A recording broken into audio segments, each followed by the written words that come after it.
Week 14, Lynn's weight loss journey. Now, I'm assuming that you're along for the ride. You already know. I don't need to even explain what this is. I'm also going to assume if you're brand new and this is the first episode of mine you've ever listened to, you'll go back and find some of these previous weeks to know what the heck is she talking about. So we're going to dive right in. This week, I'm going to tell you a little bit about how I ended up in urgent care and how my entire week was pretty much lost. We're going to talk again about rapid fire, some of the same old things I'm doing every week to help maintain my weight loss and how my trip to urgent care impacted that. I'm also going to talk about pondering love, belonging, and BMI. Yeah, I've had some interesting thoughts come up about that I think I'm a little more ready to talk about. BMI, body mass index. Yes, that is essentially a swear word. That's right. BMI. We're going to talk about that a little bit. My palate, our palates and sugar, and how our bodies can adjust to liking or not liking sugar. A family visit, eating at multiple restaurants, and what the results were of that. Did I actually lose any weight or not? How am I feeling? What's going on? And yes, I am in physical therapy now. So for the indefinite future. So let's take a look at all of this. First of all, if you have been listening to a bunch of these episodes and you are on Apple Podcasts, please go and leave a review. It does help make the word spread on this. But really the best way to help the word spread on this podcast is if you're listening and you know someone where you think, hey, this has been helpful for me. I think it might actually be helpful for my friend. Send an episode to them, forward them the link. If you get my newsletter, forward the newsletter with the links to the podcast there. Just anything, because if this has helped you, it's very likely going to help them too. And sharing will help you, because if you've got a buddy who's also listening to this and you can chit chat about it real time, it's going to help you too. Because we know having that support of the people we love around us is super important, or building the support. Maybe you feel like you don't have people around you yet who can support you in your health and wellness goals. And if you get them listening to this also, then the two of you can compare notes, debate, dialogue, and really just in general support each other. Yeah, kind of a cool thing. So let's take a look at this. Seriously could not have planned this. Day one of this week, Monday. Sunday, my neck was hurting. I suspected that the reason my neck was hurting is because I actually have 30 years of a desk job. And I've got that typical constantly working out that whole neck and back and my hand that uses the mouse and the controllers. I'm right-handed. Everything in the world makes us use our right hand, even if you're left-handed. So I've got some nerve issues on my right side that I've been working with on and off for literally decades. A year ago, I went to physical therapy and I said, hey, I finally got my chronic illnesses figured out. I'm finally breathing better. My collagenous colitis is finally feeling better. My fibromyalgia is finally feeling better. I've done all this work on myself. Now I'm ready to fix my neck. That was a year ago. My life kind of blew up a year ago also. Moved to a new city, in a new place, became an empty nester, blah, blah, blah, blah, blah, blah, blah, blah, blah, landed in therapy, worked through all of this. And then that settled down. And then I thought, okay, it's been almost a year. Now I need to actually focus on this physical therapy and get my neck thing figured out again. And I'll tell you what this has to do with diet and the scale in just a moment, but it's all related. It's all related. So I pulled out my exercises from physical therapy from a year ago. A lot of them I'd been doing in classes and teaching, but I hadn't really in earnest done them. And I have these really tight muscles and I was like compelled to stretch the heck out of them and just really work them. I'm like, if I can just really work these, do this, I gotta fix this. I gotta fix this. I worked it a little too hard. And Monday, my neck froze up so badly. I was just about debilitated. I could barely drive myself to urgent care. Got an x-ray, and you know hospitals these days. You go in there and you're like, my neck hurts. And the first thing out of the receptionist's mouth at urgent care is, okay, ma'am, but I'm required to disclose to you that we are not allowed usually to prescribe any kind of pain medications, especially opioids. Are you okay with that? You will probably get an x-ray and go from there. And I was like, yes, I need to find out. This hurts so bad. Is my neck screwed up? So, yes, that's a whole nother topic. So I go in, get my neck x-rayed. Thankfully, being who I am, I can go in and talk to a doctor and talk about, I think I've got the scaling tightness in my muscles and my rhomboids are, spasming on me. And I don't feel like anything's horribly wrong, but I feel like if I can just get these muscles to do what they're supposed, blah, blah, blah, blah, blah. And, and I hop up on the doctor's table, I get on my hands and knees, I show him my cat and cow pose, I show him my child's pose, I show him how I was stretching my neck.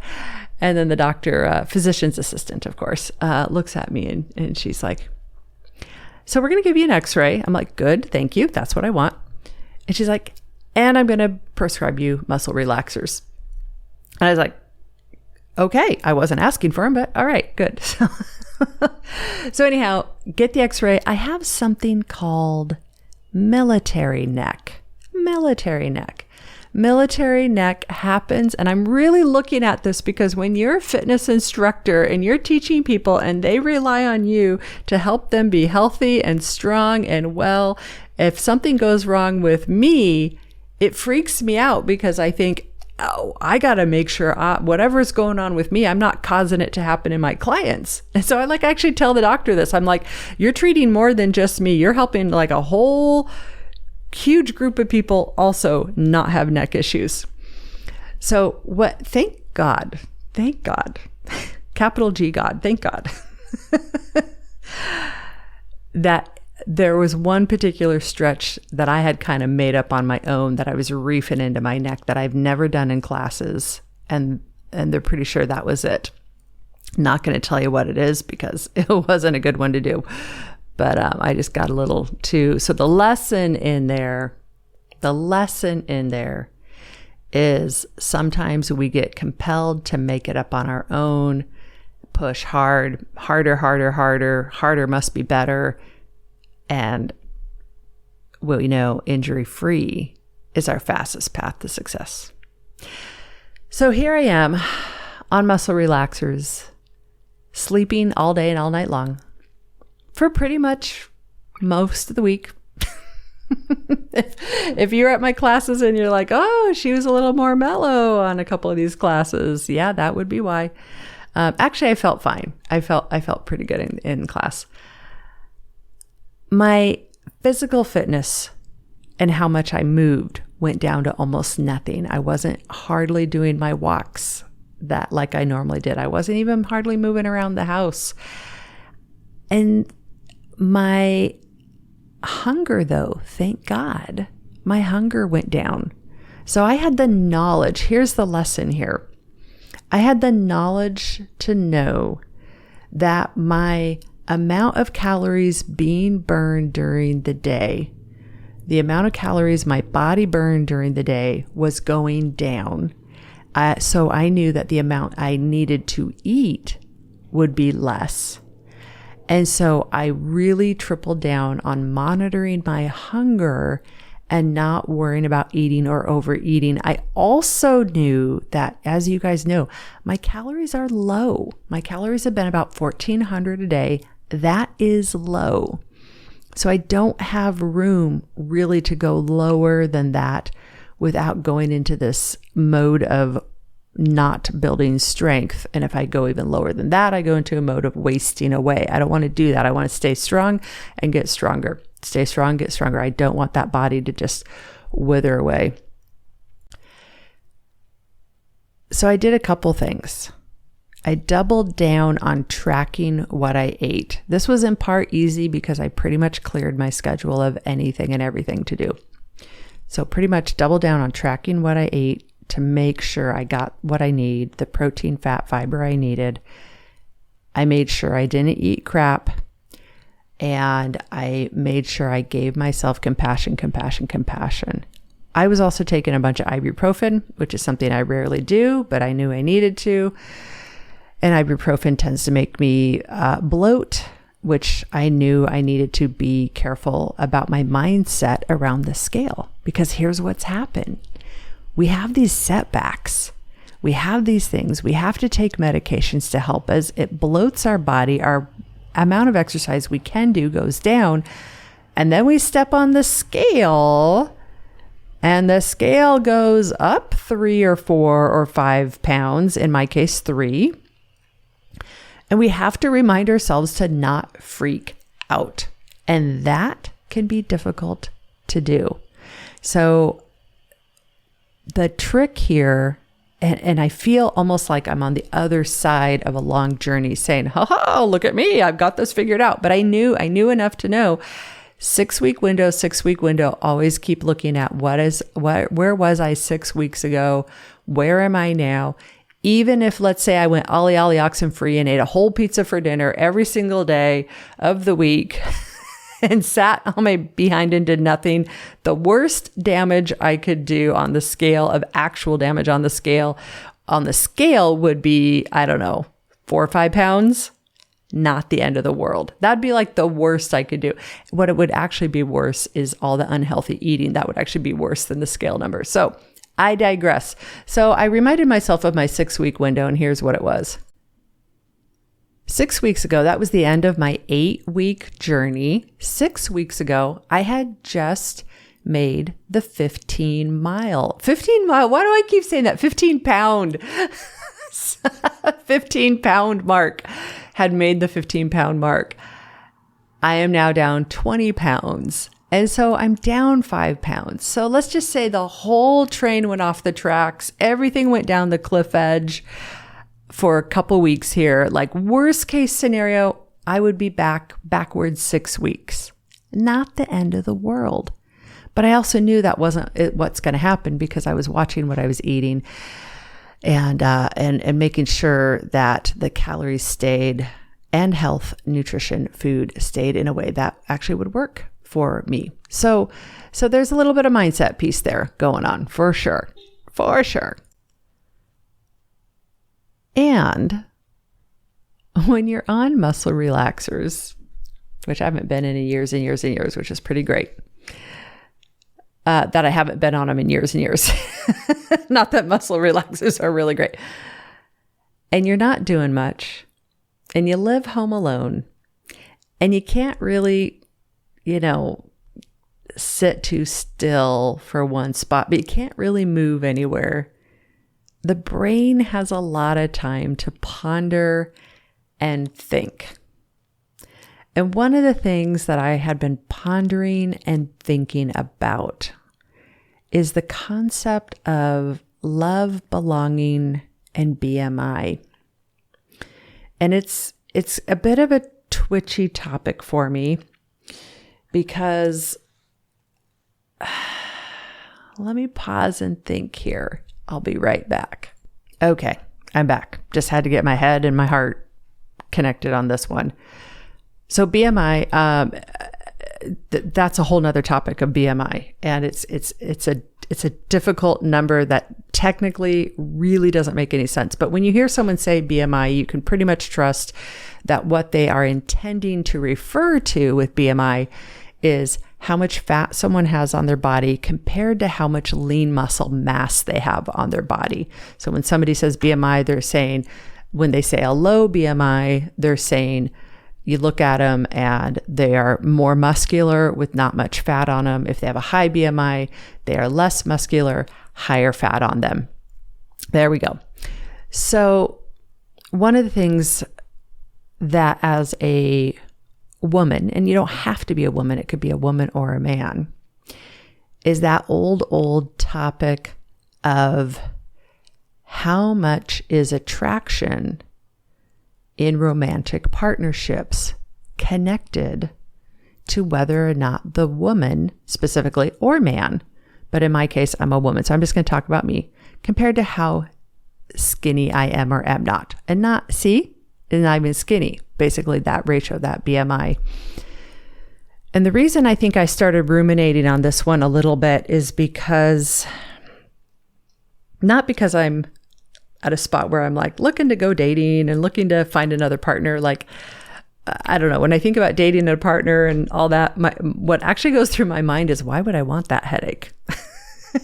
And then I'm like, well, maybe it's because I've been burned too many times. And so now I've just hardened to the idea and I'm just hiding under super independence. And yeah, now I'm telling you way too much of my psyche here.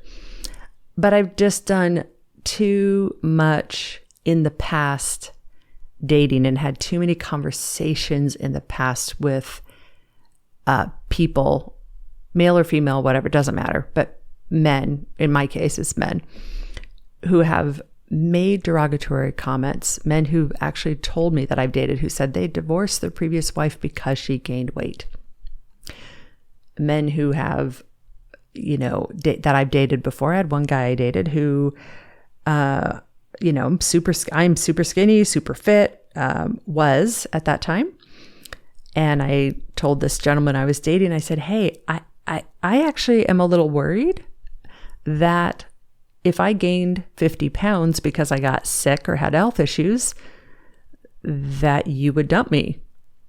And he laughed and said, 50? Try 30. And then he joked it off and moved on. And yeah, over and over and over and over. Like, I can think of just dozens of times where I met a gentleman and when I was, super skinny and super duper fit, meet gentlemen. And, on the very first date, they're talking about, women and what their body looks like and all that. So I have some work to do. I am jaded around this topic. I get angry, and anger is one of my hardest emotions to access. I get anger around this topic because love and belonging and who we are as humans really has nothing to do with our BMI. Now, here's where it gets complicated. As I am having success losing this weight, as I am down 21 pounds now, and it looks like I am going to continue to succeed and get back to skinny and fit, I am asking myself the question, if I met someone in the future when I am skinny and fit again, do I have the capacity of trusting that they love me because of who I am? Or will I always have this nagging fear that if I got sick and gained weight, they would leave me? Yeah, now that's deep. And I kind of can't believe I said it out loud, but I've been committed to being open. And so I'm kind of forcing myself here. And now I'm laughing because if you laugh, it just makes it easier. Dealing with life, you got to laugh. It makes it easier. There's the full kimono. Okay. I'm going to drop that topic for now. We'll visit it again. That was kind of felt to me like a bit of a bomb. Let's get back at talking about some other tactical things that I'm much more comfortable talking about. Alrighty.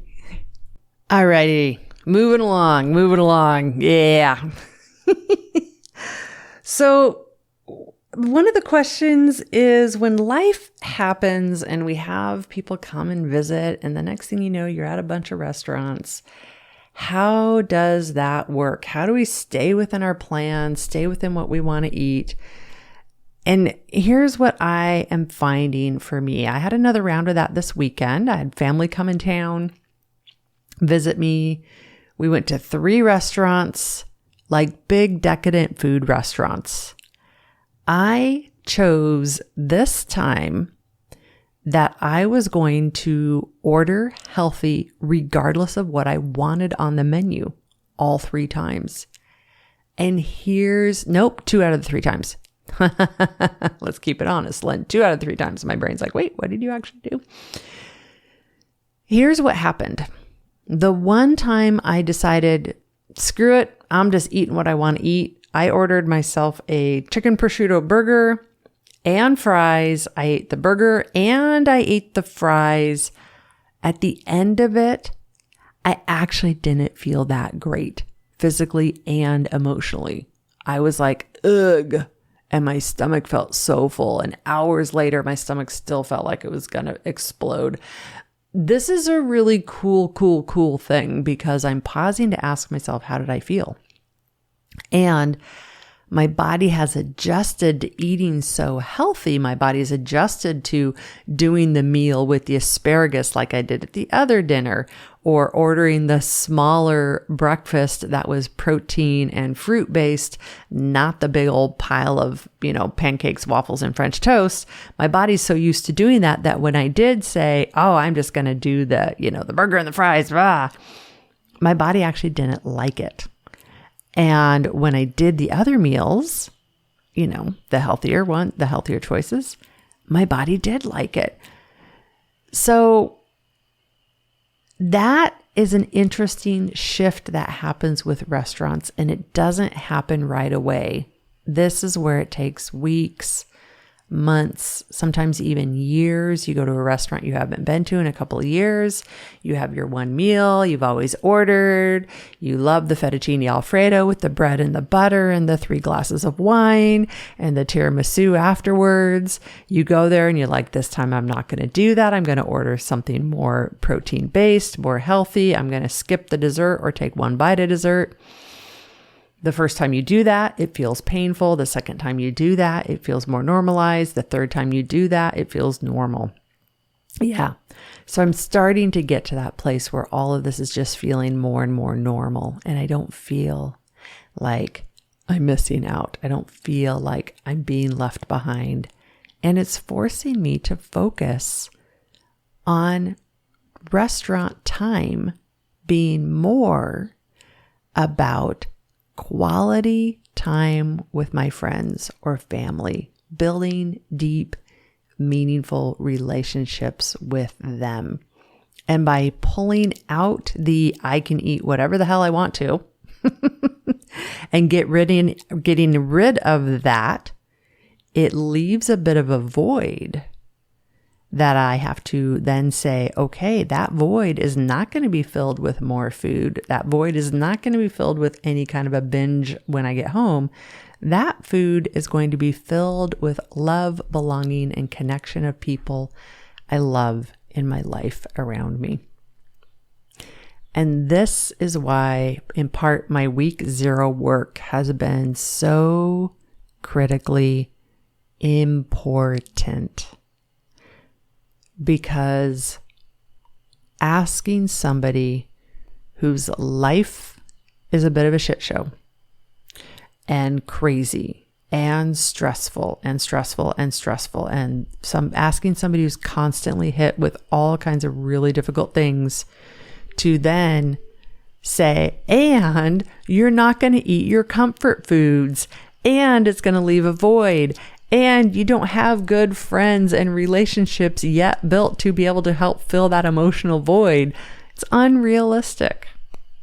So I really attribute a lot of my recent restaurant success to having built friendships and relationships and people who become a really emotionally fulfilling place for me, for my heart, for my soul. So restaurants then isn't so much about the food. It's more about the connection. And for me, that's worked really, really well. A lot of heavy stuff this week. So let's go ahead and shift gears to our data. So my number crunchers, Excel spreadsheet lovers, you will love this section.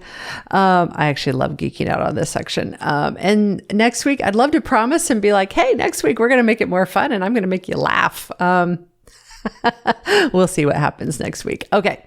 So our data here, facts and summaries. So I actually ended up eating 1,600 calories a day. That's more.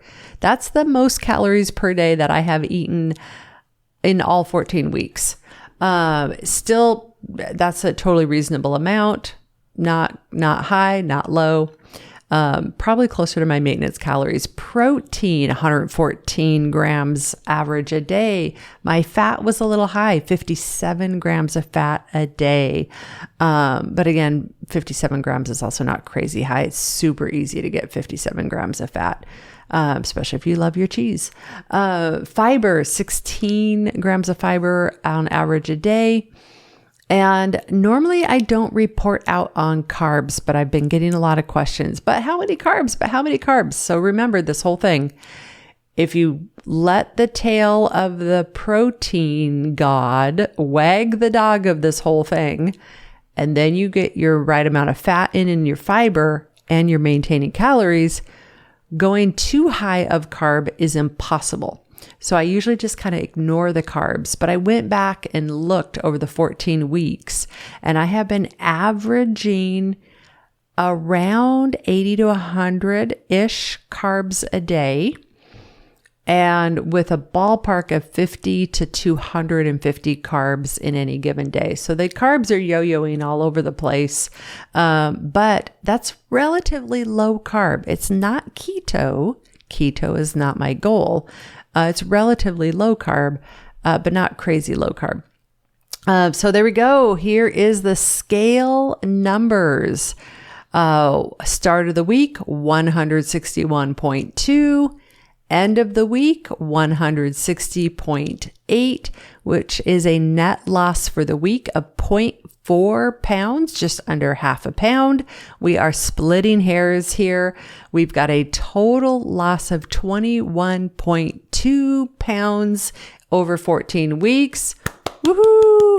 I'm happy with that. Having a little bit of a loss still happen, even with my highest calorie week, is actually pretty encouraging. Because it shows me that, it's only 1 week of data, but it shows me that, 1 week of pain medications and hardly exercising and eating a little bit more than usual still did not derail me. It's not as fast as I want to go on the scale, but it didn't derail me.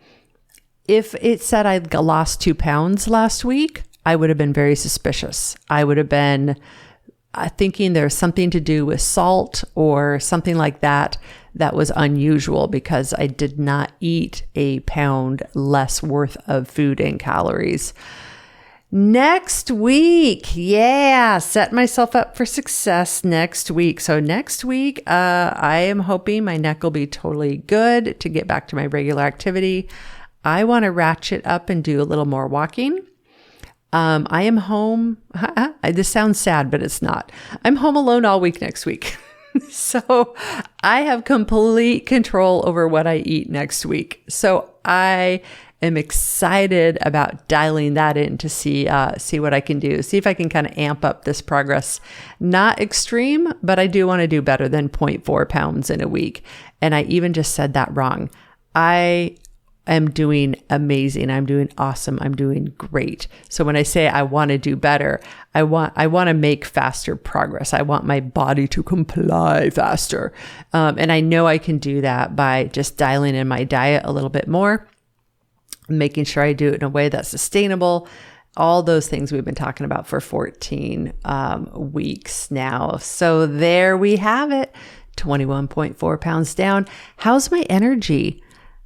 Last week was a crapshoot because of the meds and all that. But here's the crazy thing. Here's the really crazy thing.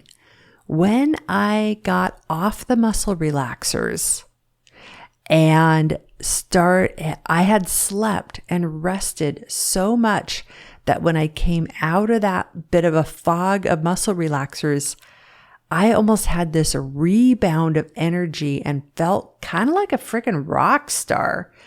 And that felt good. I felt alert. I felt strong. I turned music up. I was dancing in my kitchen. Like, I was loving it. So my energy is pretty darn great right now. And I'm super, super, super happy for that. So there we go. If you want to do a similar route in your life, you identify with this, head on over to my website, couch2active.com. Reach out to me. It would be my honor to work with you and get you something similar going on in your life in a way that is sustainable, long-term, healthy, energy, all the goodness. Couch2active.com. We'll see you there. Bye-bye now.